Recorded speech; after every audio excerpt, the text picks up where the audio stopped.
संजीव वर्मा की ईमानदारी की कस्में खाई जाती थी, लेकिन उनकी जिंदगी का एक ऐसा राज था जो उन्हें अंदर ही अंदर खाया जा रहा था। जवानी के दिनों में उनकी झूठी गवाही ने एक बेगुनाह को सजा दिलवाई थी और मैं एक पुलिस ऑफिसर हूँ। आज मेरे रिटायरमेंट का दिन है। एक नया पुलिस ऑफिसर आया था। उन्होंने मुस्कुराते हुए उसे नए पुलिस ऑफिसर की फाइल पढ़ी। उस लड़के का नाम और उसके पिता का नाम पढ़कर वो हैरान हो गए। आज मेरे रिटायरमेंट का दिन था। मेरा नाम संजीव वर्मा है। आज मैं अपनी जगह छोड़ने वाला था और मेरी जगह एक नया पुलिस ऑफिसर आने वाला था। मगर मैं खुश था क्योंकि मैंने अपनी जिम्मेदारी को बहुत अच्छे तरीके से निभाया था। मेरी उम्र 50 से ज़्यादा हो चुकी थी, मगर मैंने आज तक किसी भी इंसान से रिश्वत नहीं ली थी और बहुत ईमानदारी से अपना फ़र्ज़ निभाया था। मेरे कंधे पर 3 सितारे लगे हुए थे। मैंने सितारों को देखा जिन्हें मैं बहुत गर्व से देखता था। ये मेरी बहुत सालों की मेहनत थी। मेरी आंखों में आंसू थे और चेहरे पर खुशी थी। मैं अपनी सोच में खोया हुआ था कि तभी स्टाफ के मेंबर्स मेरे पास आए। उनके हाथों में एक बहुत बड़ा बुके था। मैंने कभी भी अपने से छोटे ऑफिसर्स के साथ बदतमीजी नहीं की थी और मैंने हमेशा उन लोगों को अपना समझा था और उनसे बहुत अच्छा व्यवहार करता था। वो लोग मेरे पास आए तो मैं अपनी कुर्सी से उठकर खड़ा हो गया। अगर कोई आपकी इज्जत करे तो आप भी बदले में उसकी इज्जत करिए, क्योंकि इज्जत हर किसी को नहीं मिलती। उन लोगों ने वो बुके मेरे हाथों में दे दिया था और मुझे सैल्यूट किया था। मैंने भी पूरे जोश से उन्हें सैल्यूट किया था। एक एक करके वो सब मुझसे गले मिले और बोले कि सर, हमें आपके साथ काम कर कर बहुत ज़्यादा अच्छा लगा। हम सब आपकी बहुत इज्जत करते हैं। आप एक बहुत ईमानदार और बहुत ही अच्छे ऑफिसर हैं।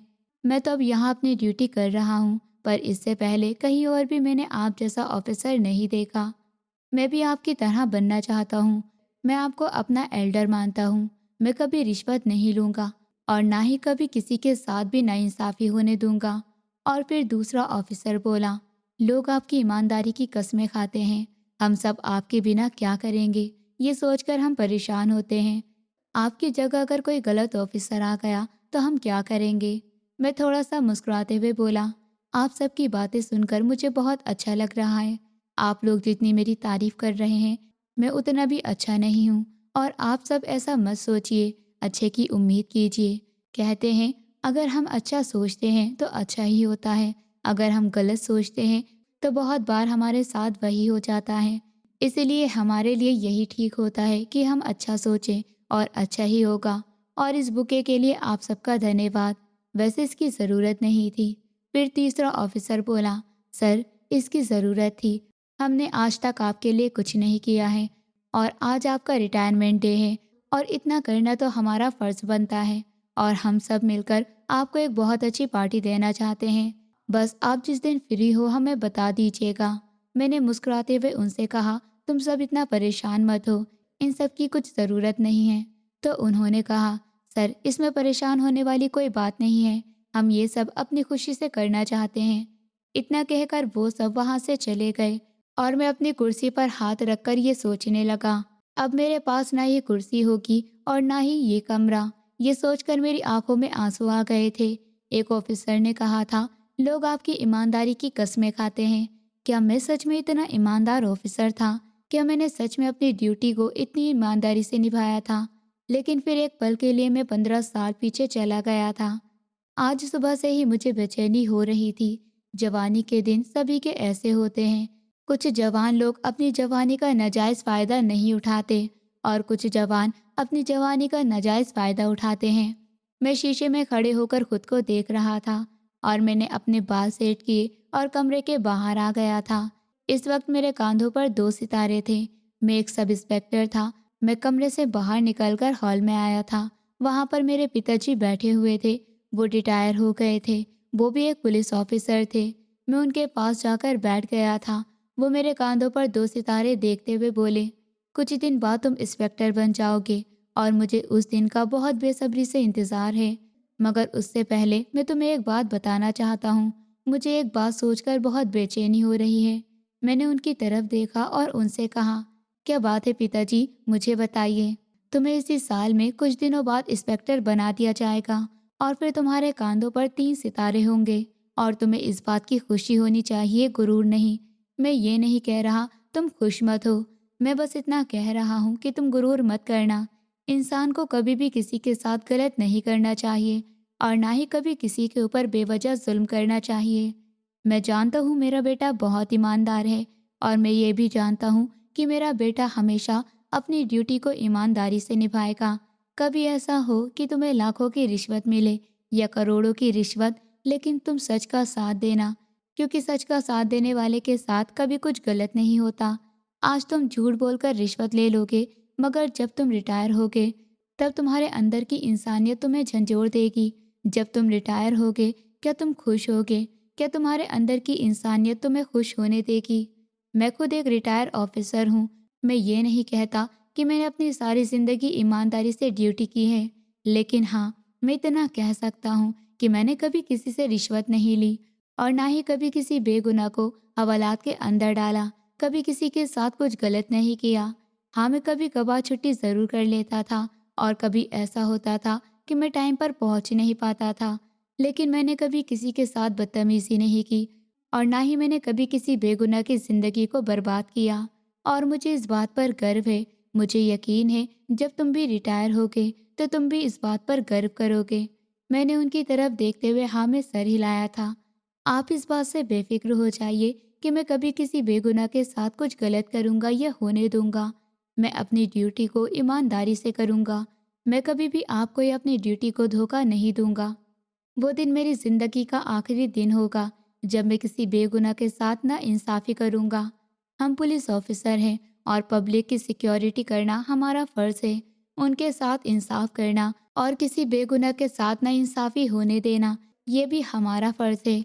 ये सब कुछ मैं बहुत अच्छे से निभाऊंगा और जब मैं रिटायर हो रहा हूँगा तो मैं आपसे वादा करता हूँ कि लोग मेरी तारीफ़ें करेंगे और जिस तरह लोग आपकी तारीफ़ करते हैं वैसे ही मेरी भी करेंगे। मेरे पिताजी मुझे देखकर मुस्कुराए थे और मैं उन्हें सैल्यूट कर कर वहाँ से चला गया था और मुझे ये नहीं पता था कि आज ही जो वादा मैं पिताजी से कर कर आया हूँ वो टूट जाएगा। मैं अभी पुलिस स्टेशन पहुँचा ही था कि तभी एक कॉल आई और उसने बताया कि रोड पर एक कार एक्सीडेंट हुआ है। हालत बहुत सीरियस है, आपको फ़ौरन अस्पताल आना होगा। मैं हवलदार को साथ लेकर फ़ौरन अस्पताल गया था। जैसे ही मैंने अस्पताल के कमरे में कदम रखा था, मैं हैरान हो गया था। वहाँ पर खड़े हुए सब लोग रो रहे थे। मैंने जैसे ही उन सब लोगों को देखा तो उस घर का एक बड़ा आदमी मेरे पास आया और मुझसे बोला, हमारे बेटे को मार दिया गया है। मोहन वर्मा ने हमारे बेटे को कुचल दिया है। हमारे बेटे की बस इतनी गलती थी कि वो जल्दबाजी में रोड क्रॉस कर रहा था और उन लोगों ने मेरे भांजे पर गाड़ी चला दी।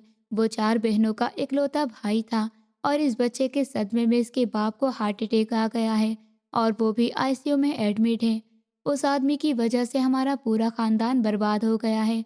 आप उस आदमी को गिरफ्तार कर लीजिए। मोहन वर्मा, ये नाम सुनकर मेरा पूरा शरीर कांप गया था।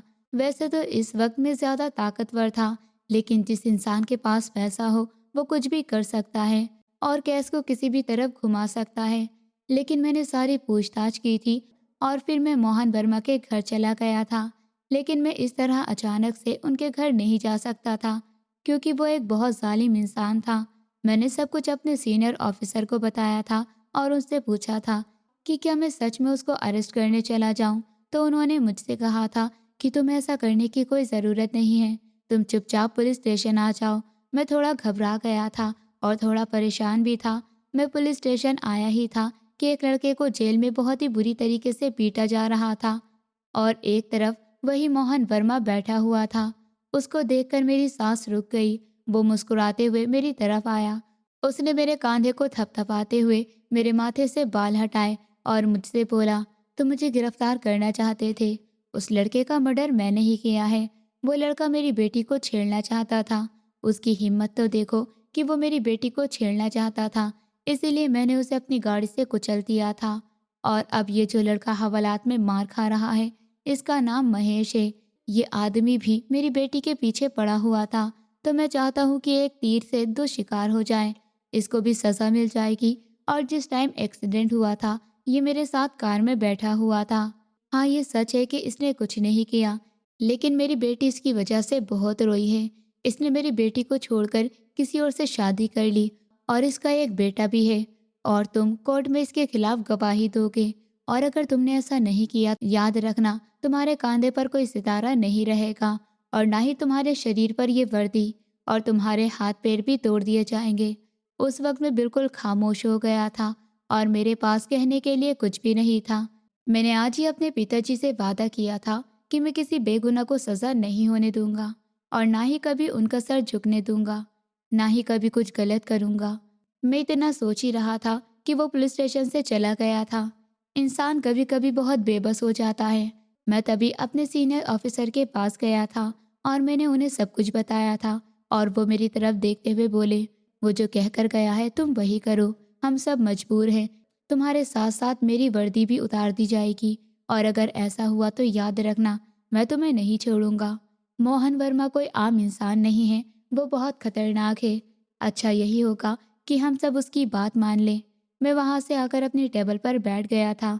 एक हवलदार जो उस आदमी को पीट रहा था, मैंने हवलदार को रोक दिया था और वो आदमी एक कोने में बैठा हुआ रो रहा था। उस आदमी की पत्नी भी थी और एक बेटा भी और एक बेटी भी। उसका पूरा एक परिवार था। अगर मैंने उसके खिलाफ गवाही दी तो उसको उम्र कैद या फांसी की सजा हो सकती है। अब मैं क्या करूँगा, ये सोच सोच कर मेरे पैर ठंडे पड़ रहे थे। मैं इतना बड़ा गुनाह नहीं कर सकता था, लेकिन मैं और क्या ही कर सकता था। मैं बिल्कुल बेबस हो गया था। अभी मेरा करियर शुरू हुआ था। अगर मैं उस आदमी की बात नहीं मानता तो मेरा करियर तो वो बर्बाद कर देता। कि मैं भी रिटायर हूँ, सब इंस्पेक्टर बनकर भाग नहीं जाऊँ। बहुत सोचने के बाद मैंने फैसला किया था कि मैं अब बयान दे दूंगा और अपनी पूरी जिंदगी ईमानदारी से काम करूंगा, क्योंकि मैं अपना करियर बर्बाद होने नहीं दे सकता था। कुछ दिनों बाद मैंने कोर्ट में अपना बयान दे दिया था। मैंने बयान दिया कि यही था और इसकी वजह से उस लड़के की मौत हुई है।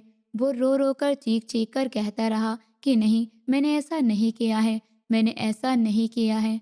उसके घर वालों ने भी एड़ी चोटी का जोर लगा लिया और कुछ नहीं हो सका।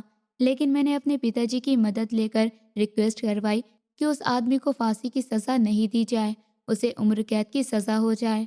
इस तरह वो जिंदा तो रहेगा। मेरी बात मान ली गई थी। उसे फांसी नहीं हुई थी, उम्र कैद की सज़ा हो गई थी। और उस दिन मैं अपने घर जाकर कमरा बंद कर कर बहुत ज़्यादा रोया था। मेरा दिल कर रहा था कि मैं खुद को फांसी लगा लूं। आज जो मैंने किया था वो बहुत गलत था, लेकिन मैं इस बात को कभी भूल नहीं सकता था। इस बात ने मेरा सुकून और मेरे चेहरे से हंसी गायब कर दी थी। मैं जो हमेशा हंसता मुस्कुराता रहता था, अब मेरे होठों से हंसी कहीं गायब हो गई थी। और ना ही मैं किसी से बात करता था, ना अपने जूनियर से और ना ही सीनियर से। लेकिन मैंने कभी किसी के साथ बदतमीजी नहीं की। लेकिन वक्त ना कभी रुका है और ना ही कभी रुकेगा। धीरे धीरे सब कुछ बदलना शुरू हो गया था। जिस तरह पिताजी ने कहा था कि मैं कुछ दिनों बाद सब इंस्पेक्टर बन जाऊंगा और मेरे कांधे पर 3 सितारे होंगे, बिल्कुल वैसा ही हुआ था। मुझे सब इंस्पेक्टर की कुर्सी मिल गई थी और मेरे कांधे पर तीसरा सितारा भी था। मगर इस सितारे का बोझ इतना ज्यादा था कि मुझे अंदर से घुटन महसूस हो रही थी। मेरा दिल चीख चीख कर मुझसे कहता था, मैं इस सितारे के काबिल नहीं हूँ। मेरा दिल करता था कि मैं इस बारे में किसे बताऊं कि मैं कैसा महसूस करता हूँ। लेकिन मैं ये भी जानता था कि मैं जिस किसी को भी इस बारे में बताऊंगा, वो इंसान मेरी बात को नहीं समझेगा और उल्टा मुझे जज करेगा। और मेरे अंदर इतनी हिम्मत नहीं थी कि मैं सब सुन सकता। मैं गलत हूँ। लेकिन फिर एक दिन मैं उस आदमी के घर पर गया। मैंने देखा कि वहाँ पर उसका एक बेटा और एक बेटी है और उसकी पत्नी है। मैं उन लोगों के पास गया। मैंने उन लोगों से माफ़ी मांगी और उनसे कहा कि मुझे माफ़ कर दो। मैंने ये सब कुछ बहुत बेबस होकर किया था। मैं बहुत लाचार था, मैं ऐसा नहीं करना चाहता था। तो उसकी पत्नी ने मुझे वहाँ से बुरा भला कहकर भगा दिया था और कहा था कि उन्हें मुझ जैसे लोगों की कोई ज़रूरत नहीं है। मैं फिर वहाँ से सीधा घर आ गया था, लेकिन मेरे दिल पर यह भारी बोझ अभी भी था। मैं फिर अपने एक दोस्त को उन लोगों के घर भेजा, उन लोगों की मदद करने के लिए। मैंने उसको पूरी बात बताई और उससे कहा कि तुम उस आदमी के घर पर जाओ और देखो कि वो लोग क्या कहते हैं।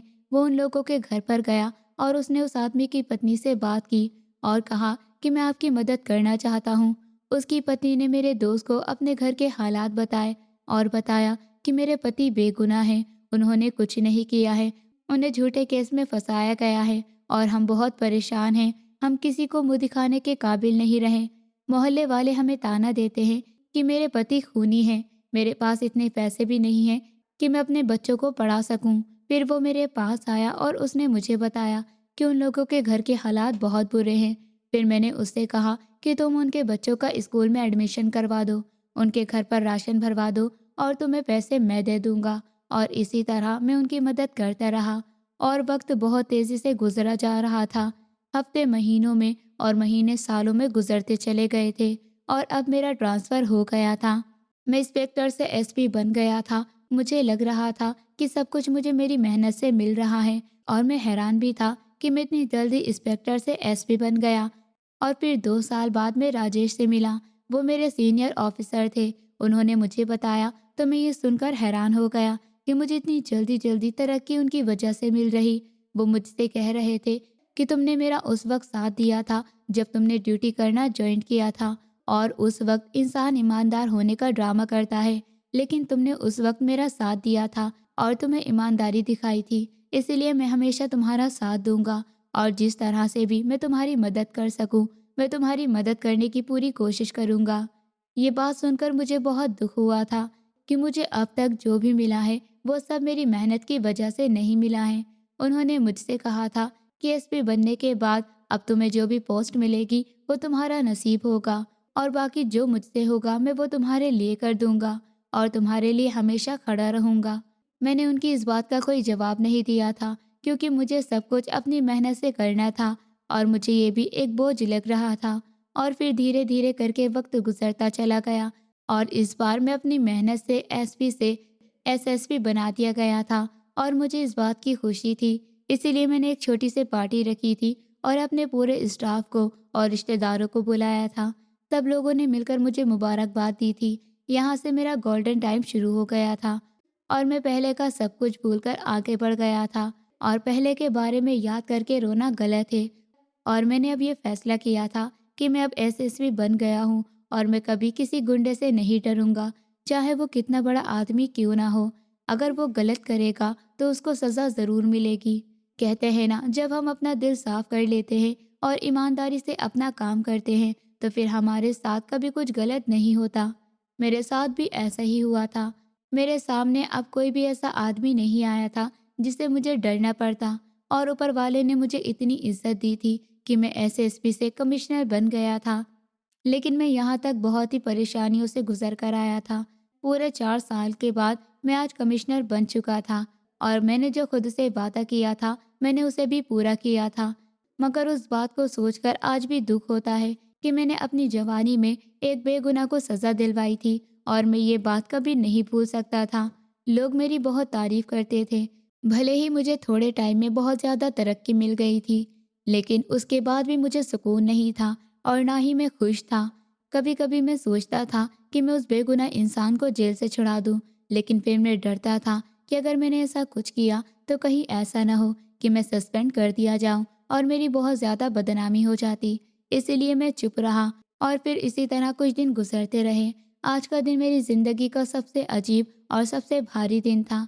30 साल की नौकरी के बाद आज मेरा रिटायरमेंट था। लोग कहते हैं कि रिटायरमेंट का दिन खुशी का दिन होता है। इंसान को सुकून मिलता है कि उसने अपनी जिम्मेदारी पूरी कर ली। लेकिन मेरे साथ ऐसा कुछ भी नहीं था। मेरे दिल में खुशी की जगह एक अजीब सी घुटन थी, जैसे किसी ने मेरे सीने पर भारी पत्थर रख दिया हो। मैं अपने ऑफिस की कुर्सियों पर बैठा था और सामने टेबल पर रखी फाइलों को देख रहा था, लेकिन मेरा ध्यान कहीं और ही भटक रहा था। पिछले 15 साल से एक बात मेरे दिल को कसोट रही थी, एक ऐसा सच जिसे मैंने दुनिया से छुपा रखा था, लेकिन अपने आप से कभी छुपा नहीं पाया। जब भी मैं आईने में अपना चेहरा देखता था तो मुझे लगता था कि आईना मुझसे सवाल कर रहा है कि क्या सच में तुम एक ईमानदार पुलिस अफसर हो। दुनिया मुझे एक सच्चा और ईमानदार अफसर मानती थी। लोग मेरी मिसाल देते थे, लेकिन मेरे दिल में कहीं ना कहीं मुझे पता था कि मेरी जिंदगी में एक ऐसा दाग है जिसे मैं कभी मिटा नहीं पाया। 15 साल पहले का वो दिन आज भी मुझे साफ साफ याद है। उस दिन अदालत में मैं गवाही देने के लिए खड़ा था। मेरे सामने एक आदमी खड़ा था जिसका नाम सरजुन था।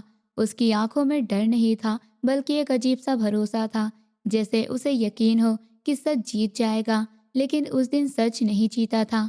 उस दिन मेरे झूठ ने जीत हासिल की थी।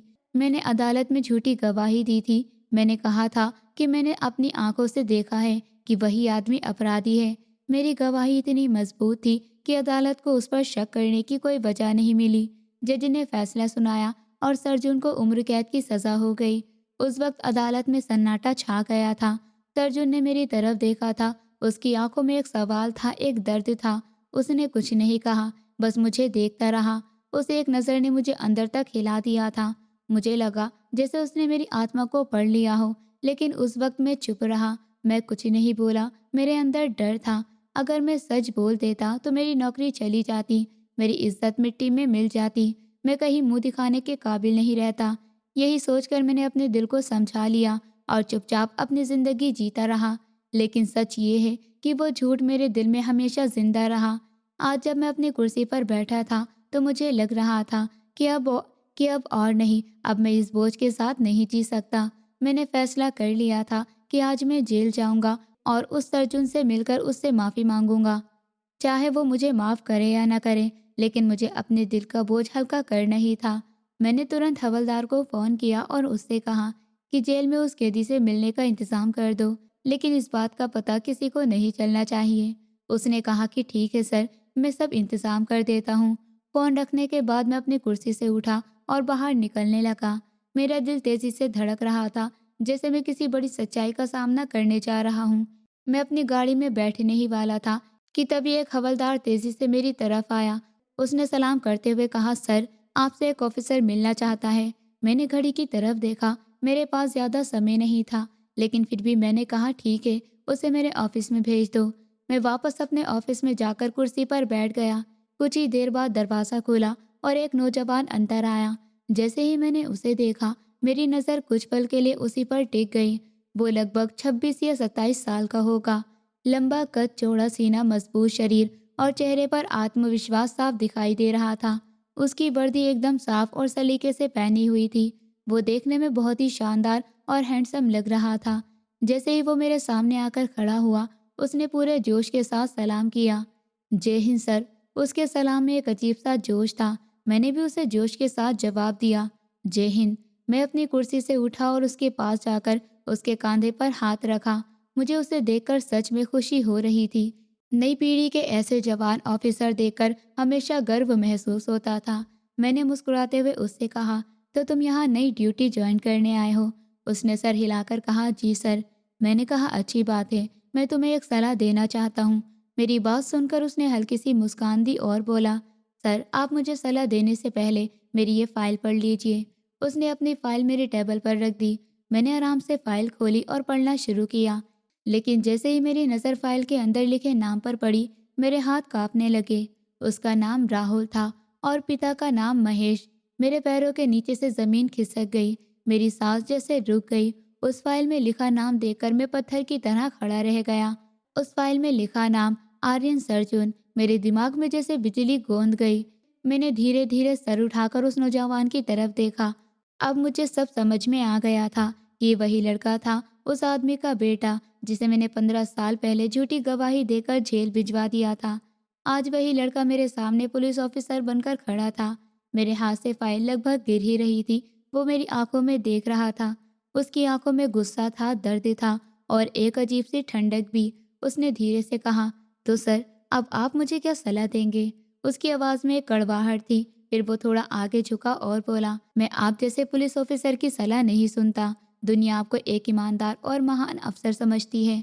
लोग आपकी तारीफ करते हैं, लेकिन आपकी असली सच्चाई सिर्फ मैं जानता हूँ।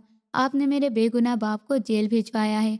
आपकी झूठी गवाही की वजह से मेरे बाप ने 15 साल जेल में गुजारे हैं। आपको अंदाज़ा भी नहीं है कि हमने कितनी मुश्किलों में ज़िंदगी बिताई है। मेरी माँ दिन रात रोती रही। मेरे बहन घर से बाहर निकलने से डरती थी। लोग हमें ताने देते थे, हमें अपराधी का परिवार कहकर बुलाते थे। मैं यहाँ बहुत मुश्किल से पहुँचा हूँ, लेकिन मैं यहाँ पुलिस अफसर बनने के लिए नहीं आया। मैं यहाँ बदला लेने आया हूँ। आप ये मत समझना कि मैं आपके जैसा ईमानदार बनने का नाटक करूँगा। मैं सबके सामने आपकी सच्चाई लाऊंगा। मैं अपने बाप का 15 साल पुराना केस फिर से खोलूँगा और आपको सज़ा दिलवाऊंगा। इतना कहकर वो मुड़ा और बिना पीछे देखे ऑफिस से बाहर चला गया। मैं कुर्सी पर बैठा रह गया। मुझे लग रहा था जैसे मेरी सांस घुट रही है, 15 साल पहले का सच आज मेरे सामने खड़ा हो गया था और अब उससे भागना नामुमकिन था। जब वो नौजवान मेरे ऑफिस से चला गया तो कुछ देर तक मैं अपनी कुर्सी पर बिल्कुल चुपचाप बैठा रहा। मेरे दिमाग में उसकी कही हुई हर बात बार बार घूम रही थी। उसकी आंखों में जो गुस्सा था, उसकी आवाज़ में जो दर्द था, वो सब कुछ मेरे कानों में गूंज रहा था। मुझे ऐसा लग रहा था जैसे किसी ने मेरे दिल के पुराने घाव को फिर से खोल दिया हो। इतने सालों से जिस सच को मैंने अपने दिल के अंदर दबा कर रखा था, आज वही सच मेरे सामने खड़ा था और अब उससे भागने का कोई रास्ता नहीं बचा था। मैं कुर्सी पर बैठा हुआ खिड़की के बाहर देख रहा था, लेकिन मेरी आंखों के सामने बार बार वही चेहरा आ रहा था। उस लड़के का चेहरा और उसके शब्द जो उसने मुझसे कहे थे कि वो यहाँ से बदला लेने आया है, वो मेरे झूठ की सच्चाई सबके सामने लाएगा और अपने पिता के केस को फिर से खुलवाएगा। ये सोचकर मेरे सीने में घुटन होने लगी थी। मुझे लग रहा था जैसे मेरी सांसें भारी हो गई हों। कुछ देर तक मैं ऐसे ही बैठा रहा, फिर मैंने धीरे से अपनी आंखें बंद की और अपने दिल को समझाने की कोशिश की, लेकिन मेरा दिल मानने को तैयार ही नहीं था। मुझे लग रहा था कि अगर मैंने आज भी सच का सामना नहीं किया तो शायद मैं जिंदगी भर अपने आप को माफ़ नहीं कर पाऊंगा। इसीलिए मैंने फैसला किया कि मैं उस आदमी से ज़रूर मिलूंगा जिससे मेरी वजह से अपनी ज़िंदगी के इतने साल जेल में गुजार दिए। मैं उससे मिलकर उससे माफ़ी मांगूंगा, चाहे वो मुझे माफ़ करे या ना करे, ये उसका फैसला होगा। लेकिन मैं अपने दिल का बोझ हल्का करना चाहता था। यही सोचकर मैं अपनी कुर्सी से उठा और धीरे धीरे अपने ऑफिस से बाहर निकलने लगा। मेरे कदम भारी थे, जैसे हर कदम मुझे मेरे अतीत की तरफ लेकर जा रहा हो। मैं धीरे धीरे चलता हुआ अपनी गाड़ी के पास पहुंचा। कुछ पल के लिए मैं वहीं खड़ा रहा और आसमान की तरफ देखने लगा। मेरे दिल में एक अजीब सा डर था, एक अजीब सी बेचैनी थी, लेकिन फिर मैंने गहरी सांस ली और गाड़ी का दरवाज़ा खोलकर अंदर बैठ गया। गाड़ी स्टार्ट की और जेल की तरफ चल पड़ा। रास्ते भर मेरा दिमाग शांत नहीं हो पा रहा था। मुझे हर पल वही पुरानी बातें याद आ रही थी। मुझे अदालत का वो दिन याद आ रहा था। मुझे वो पल याद आ रहा था जब मैंने झूठ बोला था और मेरी गवाही की वजह से एक बेगुनाह इंसान को सज़ा मिल गई थी। मैं ये सोच रहा था कि आज जब मैं उसके सामने जाऊंगा तो वो क्या करेगा? क्या वो मुझ पर गुस्सा करेगा? क्या वो मुझे देखकर चिल्लाएगा? या शायद वो मुझे देखना भी नहीं चाहेगा और शायद वो बिल्कुल भी कुछ नहीं बोलेगा, जैसे वो पिछले कई सालों से किसी से नहीं बोलता। इन सब बातों को सोचते सोचते मैं जेल के बड़े लोहे के गेट के सामने पहुंच गया। मैंने गाड़ी रोकी और धीरे से बाहर उतर आया। जैसे ही गेट पर खड़े हवलदार ने मुझे देखा तो वो थोड़ा हैरान हो गया, क्योंकि आज मेरा रिटायरमेंट का दिन था और ऐसे दिन किसी अफसर का जेल आना बहुत कम होता है। लेकिन मेरा इतना डर और सम्मान था कि वो मुझसे कोई सवाल करने की हिम्मत नहीं कर पाया। उसने तुरंत सलाम किया और कहा, नमस्ते सर। मैंने हल्का सा सर हिलाकर जवाब दिया और उससे कहा, जेलर कहाँ है? उसने कहा, सर मैं अभी उन्हें बुलाता हूँ। थोड़ी ही देर में जेलर भी वहाँ आ गया। उसने भी मुझे सलाम किया, लेकिन उसके चेहरे पर भी हैरानी साफ दिखाई दे रही थी। उसने बहुत विनम्रता से पूछा, सर आज आप यहाँ कैसे? मैंने शांत आवाज़ में कहा, मुझे एक कैदी से मिलना है। जेलर ने पूछा, सर कौन सा कैदी? मैंने थोड़ी देर चुप रहने के बाद उस आदमी का नाम लिया जिसके कारण मेरे दिल पर इतने सालों का बोझ था। जेलर ने मेरी तरफ देखा और बोला, ठीक है सर, आप मेरे साथ आइए। हम दोनों जेल के अंदर की तरफ चलने लगे। जेल के अंदर का माहौल हमेशा की तरह भारी था। ऊंची ऊंची दीवारें, लोहे की सलाखें और उनके पीछे बंद कैदी, हर तरफ एक अजीब सा सन्नाटा था। हम धीरे धीरे उस बैराक की तरफ जा रहे थे जहाँ वो आदमी रखा गया था। चलते चलते मैंने जेलर से पूछा, क्या इसके परिवार वाले इससे मिलने आते हैं? जेलर ने तुरंत जवाब दिया, जी सर, इसके परिवार वाले तो इससे मिलने आते हैं। उसका बेटा, उसकी पत्नी और उसकी बेटी सब आते हैं। वो लोग अक्सर उससे मिलने आते हैं। लेकिन सर एक अजीब बात है। मैंने पूछा, कैसी अजीब बात? जेलर बोला, जब भी उसका परिवार उससे मिलने आता है तो वो लोग उससे बहुत बातें करते हैं, रोते हैं, उससे पूछते हैं कि वो कैसा है, लेकिन वो आदमी कुछ नहीं बोलता। वो बस चुपचाप बैठा रहता है, जैसे उसकी आवाज़ कहीं खो गई हो। उसकी पत्नी रोते हुए उससे बात करती रहती, उसका बेटा उससे सवाल पूछता, उसकी बेटी भी रोते हुए उसे देखती रहती, लेकिन वो किसी को कोई जवाब नहीं देता। वो बस सामने देखता रहता, जैसे वो किसी और ही दुनिया में खोया हुआ हो। जब मिलने का समय खत्म हो जाता तो उसका परिवार रोते हुए वापस चला जाता, लेकिन वो आदमी वहीं बैठा रहता है, बिल्कुल शांत, जैसे उसके अंदर की सारी भावनाएं खत्म हो चुकी हो। ये बात सुनकर मेरे दिल पर जैसे किसी ने और भी भारी पत्थर रख दिया। मुझे लगने लगा कि शायद मेरी वजह से उसकी जिंदगी इतनी टूट चुकी है कि उसने बोलना भी छोड़ दिया। शायद उसे इस बात का इतना बड़ा सदमा लगा कि वो अब किसी से भी बात नहीं करना चाहता। मैं सोच रहा था कि शायद वो हर दिन मुझे याद करके दुखी होता होगा। शायद वो अपने दिल में मुझे कोसता होगा। आखिर उसकी जिंदगी के इतने साल मेरी वजह से जेल की सलाखों के पीछे गुजर गए थे। उसकी जिंदगी के इतने साल मेरी वजह से जेल की सलाखों के पीछे गुजर गए थे। हम धीरे धीरे उस बैराक के सामने पहुंच गए जहां वो बैठा हुआ था। लोहे की सलाखों के पीछे एक दुबला पतला आदमी जमीन पर चुपचाप बैठा था। उसके बाल अब सफेद होने लगे थे। चेहरा पहले से ज्यादा थका हुआ लग रहा था, लेकिन उसकी आंखों में एक अजीब सी गहराई थी, जैसे उसने जिंदगी के हर दर्द को चुपचाप सह लिया हो। जेलर ने आवाज लगाई कि उससे मिलने कोई आया है। वो आदमी धीरे से सर उठाकर हमारी तरफ देखने लगा। जैसे ही उसकी नज़र मुझ पर पड़ी, उसने मुझे तुरंत पहचान लिया। उसकी आंखों में एक पल के लिए हल्की सी चमक आई। वो फिर से शांत हो गया। मैं कुछ पल के लिए वहीं खड़ा रह गया। मेरे कदम आगे नहीं बढ़ रहे थे। मुझे लग रहा था जैसे मेरे पैरों में वजन बंद हो गया हो। लेकिन फिर मैंने हिम्मत की और धीरे धीरे उसके पास जाकर बैठ गया। जेलर थोड़ी दूर हटकर खड़ा हो गया। अब मैं उसके बिल्कुल सामने बैठा था। वो चुपचाप मुझे देख रहा था। उस पल हमारे बीच बहुत सारी बातें थी, लेकिन शब्द एक भी नहीं थे। मैंने धीरे से उसकी तरफ देखा और बहुत मुश्किल से कहा, तुम कैसे हो? वो मेरी तरफ देखता रहा, लेकिन उसने कोई जवाब नहीं दिया। उसकी आंखों में ना गुस्सा था ना शिकायत, बस एक गहरी खामोशी थी। मैंने फिर से कोशिश की और कहा, मुझे पता है तुम्हारे साथ बहुत गलत हुआ है।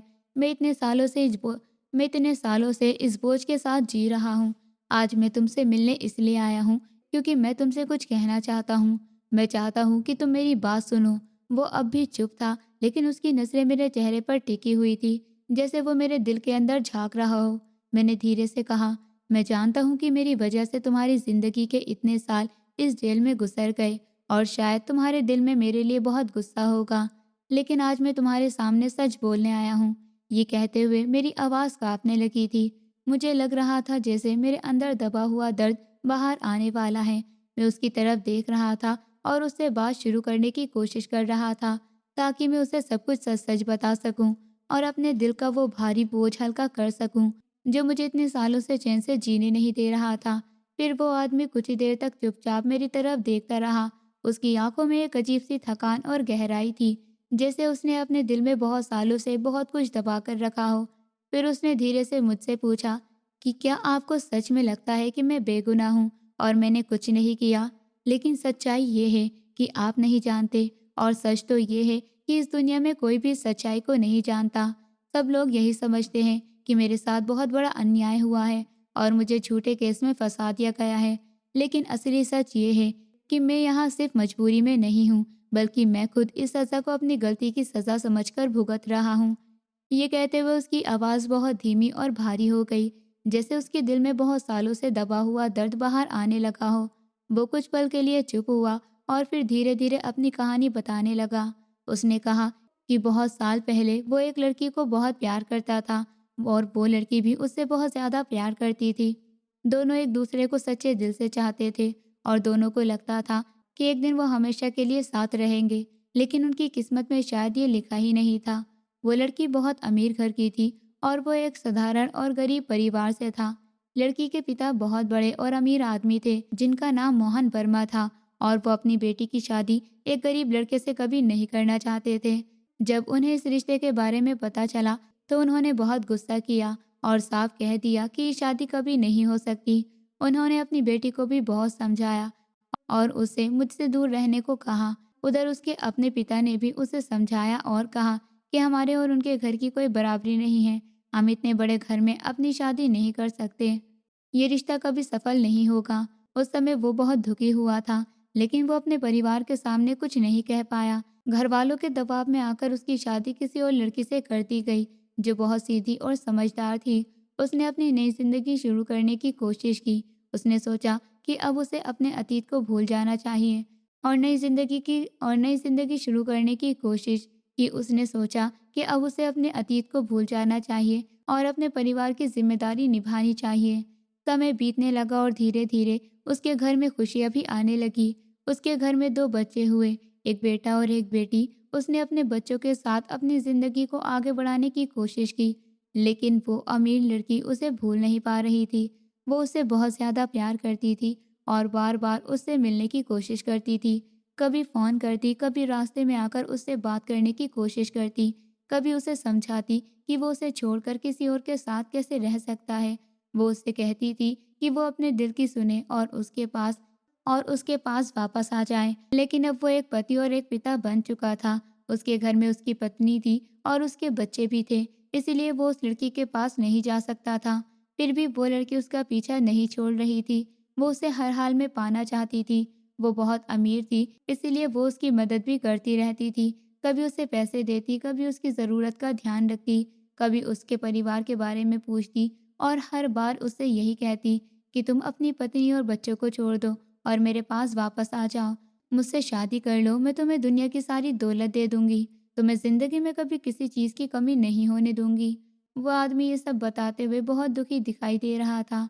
उसने कहा कि सच ये है कि उस समय वो बहुत कमज़ोर इंसान था। वो जानता था कि उसे उस लड़की से साफ साफ मना कर देना चाहिए, लेकिन उसके अंदर हिम्मत नहीं थी कि वो उसे ठुकरा सके। वो लड़की उससे इतना प्यार करती थी कि उस पर इतना भरोसा करती थी कि वो उसकी भावनाओं को ठेस पहुंचाने से डरता था। और सच ये भी था कि वो उसकी मदद और उसके पैसों का फ़ायदा उठा रहा था। उसे ये भी लगता था कि जब तक वो लड़की खुद हार कर दूर नहीं चली जाती, तब तक शायद ये रिश्ता ऐसे ही चलता रहेगा। समय धीरे धीरे गुजरता गया, लेकिन वो लड़की उसे छोड़ने के लिए तैयार नहीं थी। उसका प्यार हर दिन और गहरा होता जा रहा था। एक दिन वो आदमी बहुत ज़्यादा परेशान था। उसके मन में बहुत उलझनें थी। वो समझ ही नहीं पा रहा था कि वो क्या करे। उसी दिन उसने शराब पी रखी थी और नशे की हालत में बैठा हुआ था। तभी वो लड़की उसके पास आ गई। उसकी आंखों में आंसू थे और उसके चेहरे पर दर्द साफ दिखाई दे रहा था। उसने उससे कहा कि आज मुझे सच बता दो कि तुम क्या चाहते हो। अब बहुत हो गया है, मैं बहुत थक चुकी हूँ। मैं तुम्हारे बिना नहीं जी सकती। मुझे तुम्हारा साथ चाहिए। मैं तुम्हारे साथ अपनी पूरी जिंदगी बिताना चाहती हूँ। मैं तुम्हें किसी और का नहीं होने दूंगी। वो लड़की उस समय बहुत भावुक थी। उसकी आवाज़ कांप रही थी और उसकी आंखों से आंसू लगातार बह रहे थे। ये सब देखकर भी वो आदमी अपने गुस्से और नशे पर काबू नहीं रख पाया और उसी नशे में उसने उससे ऐसी कठोर बातें कह दी जो शायद उसे कभी नहीं कहनी चाहिए थी। उसने कह दिया कि वो उससे कोई प्यार नहीं करता और इतने सालों में वो सिर्फ उसका इस्तेमाल कर रहा है। उसने ये भी कह दिया कि वो उसके लिए सिर्फ एक मोहरा थी और वो कभी भी अपनी पत्नी और बच्चों को छोड़कर उसके पास नहीं आएगा। ये शब्द उस लड़की के दिल को तोड़ देने वाले थे। ये सुनते ही वो पूरी तरह टूट गई। उसकी आंखों से आंसू बहने लगे और वो बिना कुछ कहे वहां से रोती हुई चली गई। वो आदमी उस समय नशे में था, इसीलिए उसे अंदाजा भी नहीं हुआ कि उसकी बातों ने उस लड़की के दिल में कितना गहरा घाव दे दिया है। लेकिन अगले ही दिन उसे पता चला कि वो लड़की ये सदमा सह नहीं पाई और उसने अपनी जान दे दी।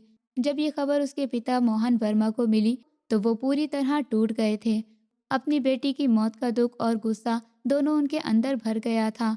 उन्होंने उस आदमी को अपने घर बुलाया और उससे बातें करने के बहाने अपनी कार में बिठाकर कहीं ले जाने लगे। रास्ते में उनका गुस्सा साफ दिखाई दे रहा था और वो बहुत परेशान था। तभी रास्ते में कार का एक्सीडेंट हो गया, लेकिन बाद में उन्होंने सारा इल्ज़ाम उसी आदमी पर डाल दिया और पुलिस के सामने ये कहा कि कहीं वो इस हादसे का जिम्मेदार है। अपने पैसे और ताकत के बल पर उन्होंने पूरा मामला उसी के खिलाफ कर दिया और अदालत में भी ऐसी गवाही दिलवाई गई जिसकी वजह से उसे सजा मिल गई। वो आदमी मेरी तरफ देखता हुआ बोला कि दुनिया को लगता है कि वो बेगुनाह है और उसे झूठे केस में फंसा दिया गया है, लेकिन सच ये है कि वो खुद को बेगुनाह नहीं मानता। उनके दिल में हमेशा ये बात चुभती रहती है कि अगर उसने उस लड़की से वो कठोर शब्द नहीं कहे होते, अगर उसने उसके सच्चे प्यार का मजाक नहीं बनाया होता, तो शायद आज वो जिंदा होती। इसलिए वो इस जेल की सज़ा को अपनी गलती की सज़ा मानता है। उसने कहा कि कानून की नज़र में चाहे जो भी सच हो, लेकिन उसके दिल की नज़र में वो बहुत गुनहगार है। उसने एक ऐसा दिल तोड़ा था जो उससे सच्चा प्यार करता था और उसी दर्द की आग में वो आज भी जल रहा है। इसीलिए वो इस जेल में चुपचाप रहता है, किसी से ज़्यादा बात नहीं करता, क्योंकि हर दिन उसे वही लड़की याद आती है और उसे लगता है कि शायद यही सज़ा उसके लिए ठीक है। क्योंकि इसी तरह वो अपने किए हुए पाप का थोड़े प्रयाश्चित कर सकता है और अपने दिल के बोझ को सहते हुए अपने बाकी जिंदगी गुजार सकता है। फिर मैं कुछ देर तक चुप खड़ा रहा और अपने चेहरे को देखता रहा। मेरे दिल में इतने सालों से जो बोझ था वो जैसे धीरे धीरे बाहर आना चाहता था। मैंने गहरी सांस ली और उससे कहा कि सच कहूँ तो मुझे हमेशा यही लगता रहा कि तुम बेगुनाह हो और तुम्हें गलत सजा मिल गई है, और इसी वजह से मैं इतने सालों से अपने आप को तुम्हारा गुनहगार समझता रहा हूँ। मैं कई सालों से बेचैन था। मुझे लगता था कि मैंने तुम्हारे साथ बहुत बड़ा अन्याय किया है। मैंने अपने फर्ज को ठीक से नहीं निभाया और एक बेगुनाह आदमी को सजा दिलाने में मेरी झूठी गवाही ने बहुत बड़ा रोल निभाया है। ये सोचकर मेरा दिल हमेशा भारी रहता था। मैं रात को ठीक से सो भी नहीं पाता था। मुझे बार बार वही दिन याद आता था जब अदालत में खड़े होकर मैंने वो गवाही दी थी और उसके बाद तुम्हें उम्र कैद की सजा सुनाई गई थी। मुझे लगता था कि मेरी वजह से तुम्हारी जिंदगी में इतने साल इस जेल में बीत गए। इसलिए आज अपने रिटायरमेंट के दिन मैं तुमसे मिलने आया था ताकि तुम्हें सच बता सकूं और तुमसे माफ़ी मांग सकूं। लेकिन आज जब मैं यहाँ आने के लिए निकल ही रहा था तो तुम्हारा बेटा मेरे पास आया था और उसे देखकर मैं हैरान रह गया, क्योंकि वो भी अब एक पुलिस ऑफिसर बन चुका है। वो बहुत गुस्से में था। उसने मुझसे साफ साफ कहा कि वो मुझसे बदला लेने आया है। उसने कहा कि जो मैंने उसके पिता के साथ किया है वो मेरे साथ करेगा। वो उस पुराने केस को फिर से खुलवाएगा और उस पर पूरी जांच करेगा और सबके सामने ये सच लेकर आएगा कि मैंने कैसे झूठी गवाही देकर तुम्हें इस केस में फंसाया था। उसकी बातें सुनकर मैं बहुत डर गया था। मुझे लगा कि शायद अब मेरी सारी जिंदगी की इज्जत खत्म हो जाएगी। लोग मुझे एक बेईमान पुलिस ऑफिसर कहेंगे। लेकिन मैं सच कहता हूँ कि मैंने जो किया वो जानबूझकर नहीं किया था। उस समय मैं बहुत नया था। मैंने अभी अभी अपनी ड्यूटी ज्वाइन की थी और उस बड़े आदमी के दबाव में आकर मुझे उसकी बात माननी पड़ी। मैं उस समय बहुत डर गया था। मुझे समझ नहीं आया कि मैं क्या करूं। उसी डर में मुझसे वो गलती हो गई। मेरी बात सुनकर वो आदमी कुछ पल तक शांत रहा। फिर उसने बहुत ही शांत आवाज में मुझसे कहा कि तुम डरो मत, मेरा बेटा तुम्हारे साथ कुछ गलत नहीं करेगा। अगर वो सच में तुमसे बदला लेना चाहता तो वो बहुत पहले ही ले सकता था। उस समय जब वो बड़ा हो रहा था और अपने पिता के साथ हुए अन्याय के बारे में सब कुछ जान चुका था। वो चाहता तो तुम्हें नुकसान पहुंचा सकता था, लेकिन उसने ऐसा कभी नहीं किया, क्योंकि उसकी माँ ने उसे हमेशा रोका। उसकी माँ ने उसे बचपन से यही सिखाया कि किसी से बदला लेना सही रास्ता नहीं होता। उसने अपने बच्चों को हमेशा ये समझाया कि जिंदगी में चाहे कितना भी दर्द क्यों न मिले, लेकिन किसी के साथ नफरत और बदले की भावना नहीं रखनी चाहिए। इसलिए मेरा बेटा भी अपनी माँ की बात मानता रहा और उसने कभी गलत रास्ता नहीं चुना। आज वो सिर्फ तुम्हें डराने आया था ताकि तुम अपने दिल का सच समझ सको, लेकिन वो तुम्हारे साथ कुछ गलत नहीं करेगा। और जब मैं अपना पूरा सच अपने बेटे, अपनी पत्नी और अपनी बेटी को बता दूंगा, तब शायद वो भी तुम्हें माफ़ कर देंगे, क्योंकि असली गलती मेरी थी। अगर मैंने उस लड़की के साथ गलत व्यवहार नहीं किया होता तो शायद ये सब कुछ नहीं होता। उसकी ये बात सुनकर मेरे दिल का बोझ जैसे अचानक हल्का हो गया। मुझे लगा जैसे इतने सालों से जो डर और पछतावा मेरे अंदर जमा था वो धीरे धीरे खत्म हो रहा है। मैंने उसकी तरफ देखा और पहली बार मुझे उसके चेहरे पर एक अजीब सी शांति दिखाई दी, जैसे वो अपनी सजा को सच में स्वीकार कर चुका हो। कुछ देर बाद मैं वहां से उठकर बाहर आया। मेरे दिल में अब पहले जैसी बेचैनी नहीं थी। कुछ दिन बाद उसकी पत्नी, उसकी बेटी और उसका बेटा उससे मिलने जेल आए। उसने उन्हें बैठकर अपनी जिंदगी का पूरा सच बता दिया। उसने उन्हें ये भी बताया कि जो कुछ हुआ उसमें उसकी अपनी गलतियां भी थी, और उसने ये भी बताया कि उसने उस लड़की के साथ कितना बड़ा अन्याय किया था। ये सब कुछ सुनकर उसका बेटा कुछ देर तक चुप रहा। उसके चेहरे पर गुस्से की जगह अब दुख और समझ दिखाई दे रही थी। थोड़ी देर बाद वो मेरे पास आया। उसकी आंखों में अब पहले जैसी नफरत नहीं थी। उसने धीरे से मेरे सामने सर झुका लिया और मुझसे कहा कि मुझे माफ़ कर दीजिए, मैं गुस्से में आपके पास आया था। मुझे लगा था कि आपने मेरे पिता के साथ बहुत बड़ा अन्याय किया है, लेकिन आज सच्चाई जानकर मुझे समझ आ गया है कि उस कहानी में कई दर्द छुपे हुए थे। उस समय आप भी मजबूर थे और मेरे पिता की भी कुछ गलतियां थीं। उन्होंने उस लड़की के साथ बहुत गलत किया और उसी का दुख उनकी जिंदगी में इस रूप में लौट कर आया। उन्होंने इतने साल इस जेल में बिताए हैं और मुझे लगता है कि उन्हें अपनी गलती का एहसास हो चुका है। यही बात मेरे लिए काफ़ी है। उसने फिर मेरी तरफ देखा और कहा कि मैं आपसे एक वादा करना चाहता हूँ। मैं भी पुलिस की इस वर्दी की इज्जत करूँगा और आपकी तरह एक ईमानदार ऑफिसर बनने की कोशिश करूंगा। मैं कोशिश करूंगा कि कभी किसी बेगुनाह के साथ अन्याय ना हो और हमेशा सच का साथ दूं। उसकी ये बात सुनकर मेरी आंखें भर आईं। मुझे लगा कि शायद आज इतने सालों बाद उस पुराने दर्द का अंत हो गया है और सच सामने आने के बाद सबके दिलों को थोड़ा सुकून मिल गया था। दोस्तों, उम्मीद करती हूँ आपको हमारी कहानी पसंद आई होगी।